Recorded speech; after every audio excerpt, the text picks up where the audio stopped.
आज आलो होतो सैराट बिर्याणी केसरंदा.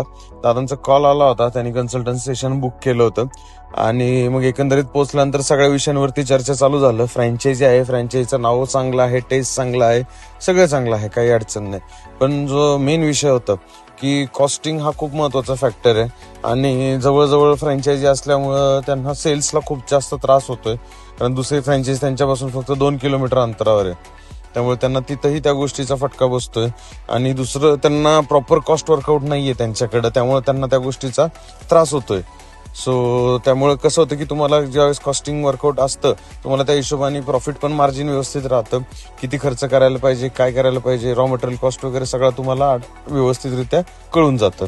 सो असा काही त्यांचा मेजर इश्यू होता. आणि दुसरा, सेल्स रिलेटेड त्यांना कुठूनही कोणत्याही प्रकारचा काही सपोर्ट मिळत नव्हता, म्हणून त्यांनी सेल्स कसा वाढवता येईल किंवा चांगला सेल होता, बऱ्यापैकी तो ड्रॉप पडला खूप मोठ्या प्रमाणात, या संदर्भात त्यांनी व्हिजिट बुक केली होती. त्यांना व्यवस्थितरित्या सगळं गाईड केलं आणि कसा सेल्स वाढवता येईल आणि सगळं काही व्यवस्थितरित्या चालेल या संदर्भात त्यांना व्यवस्थित आपण गायडन्स दिलेला आहे. भेटूया उद्या. तोपर्यंत लाईक करा, फॉलो करा, शेअर करायला विसरू नका. Stay tune.